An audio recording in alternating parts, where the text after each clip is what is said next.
Hello ladies and gentlemen, welcome back to Uncle Matt's Cookery Lessons. I brought home a ox cheek from work and I thought I'll make a ragu.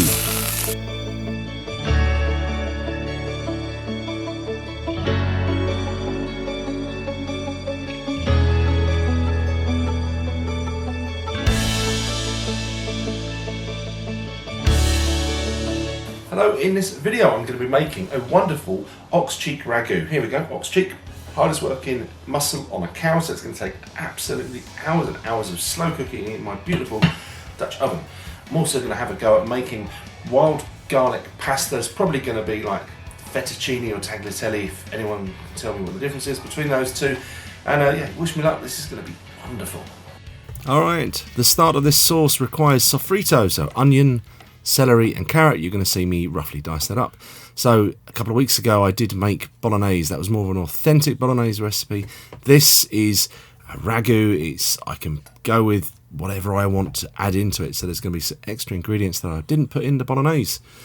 But I thought you might like this one. An ox cheek, that is it. It's not the prettiest looking muscle piece of meat. It has a lot of silver skin on the outside. It's quite fatty as well. So I'm going to take a minute or two to trim off some of that excess sinew. There's still quite a lot running through it, so it's still going to need an awfully long time to cook to become edible.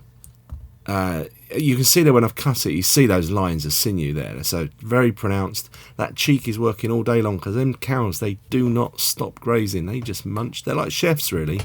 We do that. We just nibble as we're working. That's why I got a bit chunky.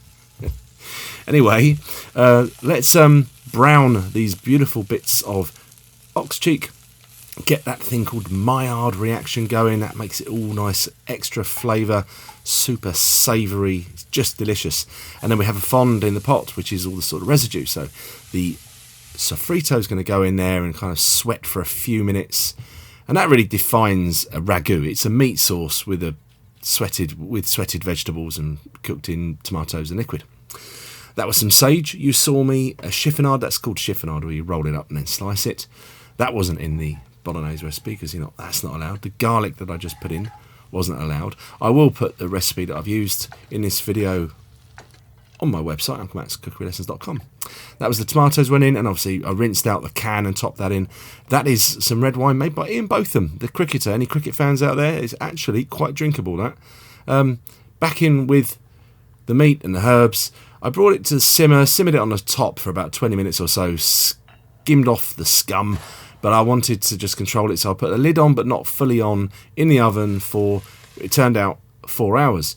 This is me having another go at making pasta. I don't consider myself an expert in this yet, so I'm not really doing focused videos on making pasta, but that was some wild garlic that I sweated and I blitzed up with the eggs. I mixed it in with the double zero flour. I kneaded it, then I rested it, and I kneaded it, and I rested it, and then I rolled it out and I cut it into little fettuccine pieces, all tagliatelle, and I turned them into little nests to rest. Now the meat, how is it? This is 4 hours that has been sort of casseroling, I guess would be the term, with the vegetables. You can see with the use of the forks there, I'm able to sort of smash it up, break it down, and I've seasoning it, obviously. I stopped short of completely mushing it because I wanted to have contrasting textures in the finished sauce. So there it is. Put the pasta in the water. It will only take a couple of minutes if you're using fresh. If you're using dry, just follow the instructions, but take it out a minute or so before it's ready, because we're going to finish it cooking in the sauce. So that is the traditional Italian method.